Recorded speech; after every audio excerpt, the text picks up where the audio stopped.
Segala puji bagi Allah, Tuhan seluruh sekalian alam yang maha melihat, yang maha menatap, yang maha membolak-balikan hati, maha pengampun dosa, pengampun doa, yang selalu dekat dengan kita ketika kita ingin dekat dengan Allah. Ketika ingin dekat karena patah, kecewa, diabaikan, nggak dianggap, sakit, baru pengen dekat sama Allah. Betul? Gue banget ya. Dan Allah tetap dekat dengan kita ketika kita menjauh, udah karena sibuk, banyak kerjaan, banyak packingan, loba healing dan sebagainya, lupa sama Allah, tapi Allah tetap dekat dengan kita. Dan salawat serta salam pada junjungan kita Nabi Muhammad, Nabi Allah paling mulia, sang pembawa cahaya, yang membawa Islam itu mencinta bukan mencela, Islam itu mengajak bukan mengejek, Islam itu merangkul bukan memukul, Islam itu mengilhami bukan menghakimi, Islam itu memberi manfaat bukan menghujat. Jadi ketika ada saudara seiman, seislamnya kok menghujat aja sama-sama Islamnya, ada yang salah. Sosoknya bukan pecinta Rasulullah, ya. Dan juga kepada para aulia, para keluarga, semoga kita mendapatkan syafaatnya hingga yaumil akhir. Alhamdulillah. Teteh Salihah di surat ini Quran, karena kita bicara tentang kajian, kita harus buka Quran dan hadis. Wa ma khalaqtul jinna wal insa illa liya'budun. Tidaklah aku ciptakan jin dan manusia untuk beribadah padaku. Jin dan manusia. Kenapa saya bilang jin sebelah kiri, segala keburukan sebelah kiri, dan manusia segala kemuliaan sebelah kanan, untuk beribadah kepadaku.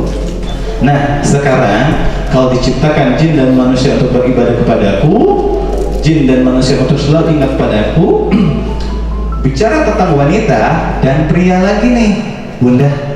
Saya hari ini akan mendukung habis-habisan wanita, karena saya sendiri ras paling lemah sekarang, emang gak paling lemah. Bun, kalau kita bicara antara pria dan wanita, yang paling kuat tuh pria atau wanita? Wanita. Sok jujur, tong api-api. Wanita.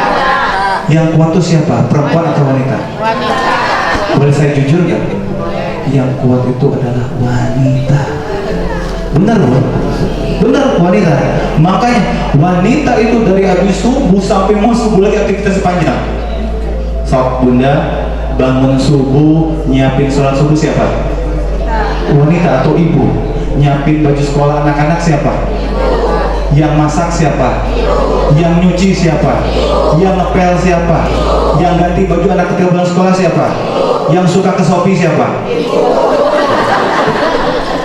Benar itu ya? Betul kan? Ibu ya? Bun. Jadi kita datang di sini, kumpul di sini, ada diajak teman, ada dari tahu dari kami, ada yang baru rutin dan udah gak hadir di sini. Sebenarnya itu begitu banyak alasan Allah untuk kumpulin kita di sini, Bun. Ya, sekali lagi kita kumpul baik itu di sekolah, di rumah, di majelis, itulah alasan Allah untuk mengumpulkan kita. Banyak sekali alasan Allah untuk mengumpulkan kita dalam sebuah majelis. Entah itu untuk belajar ataupun mengajarkan. Entah itu nanti peranannya penting ataupun sekedarnya aja. Entah itu akan mengobati ataupun menyakiti. Betul. Tapi jadilah sosok terbaik ketika kejadian itu. Wallahi ya Bunda, tidak ada segala sesuatunya itu serba kebetulan di mata Allah. Karena segala sesuatunya pasti ada ketetapan Allah. Jadi kita kumpul di sini, wallahi itu karena Allah. Enggak kebetulan aja bisa hadir, enggak ada istilah seperti itu. Masih bicara tentang wanita nih, Bunda. Saya setuju wanita lebih kuat daripada pria, terbukti. Bahkan ada meme-nya di sosial media. Tangan sini pegang gayung, tangan sini pegang panci, tangan sini pegang sapu, tangan sini pegang keranjang kain pel, sebelah sini ngedong anak. Hebatnya wanita. Laki-laki nggak bisa, wallahi Bu. Kami itu pura-pura sibuk aja di luar. Bohong padahal. Kang Angga sabar ya, Kang Iki sabar ya. Kita kan pura-pura sibuk kan di luar kan? Tapi yang sibuk sebenarnya adalah inilah wanita-wanita penghuni surga yang luar biasa. Terus saya bertanya nih kira-kira, Bunda, kenapa wanita itu diciptakan dari tulang rusuk yang dekat dengan jantung laki-laki? So, bisa jawab nggak? Goceng. Goceng. Jawab bisa. So, kenapa wanita itu diciptakan dari tulang rusuk dekat jantung oleh Allah? So, mau tanya Google, kasih dah. ChatGPT. Kenapa? Kenapa wanita itu tidak diciptakan dari tulang kepala yang punya otaknya? Pasti pinter.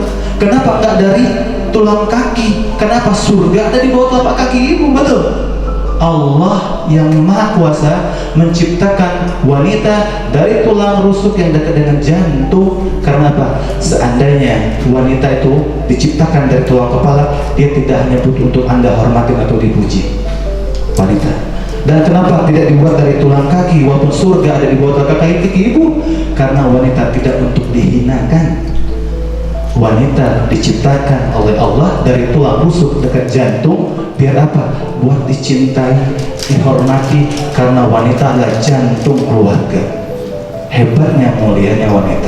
Bunda, sebagai laki-laki, saya punya bunda, saya punya ibu. Allah ngomong, saya punya ibu. Allah, ketika saya memuliakan ibu saya, maka Allah akan memuliakan hidup saya. Saya laki-laki, saya punya istri. Satu, yang macam-macam yang ditambah-tambahin. Saya punya istri saya perempuan. Satu, ketika saya menyayangi istri, maka Allah akan makin sayang kepada saya. Dan saya juga punya anak perempuan 3, anaknya bukan istrinya. Ketika saya menyayangi, mendidik anak saya dengan terbaik-baiknya, bahkan anak perempuan lebih dari 1, bahkan 2 atau 3, api neraka tidak akan bisa menjalar ke saya. Mulianya perempuan. Saya bilang sekali lagi, bunda, wanita itu luar biasa. Ketika dia baru muncul ke dunia saja, dia sudah memberi tiket surga untuk orang tuanya. Wallahi, wanita lahir brojol, dia sudah memberi tiket surga untuk orang tuanya. Pertama itu, masih kecil udah kasih tiket surga. Dan kedua, ketika wanita ini dari remaja menjelang dewasa dia menikah, dia sempurnakan agama pasangannya.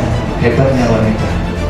Dan ketiga, ketika wanita ini menjadi seorang ibu, surga ada di bawah telapak kakinya. Sempurnanya wanita.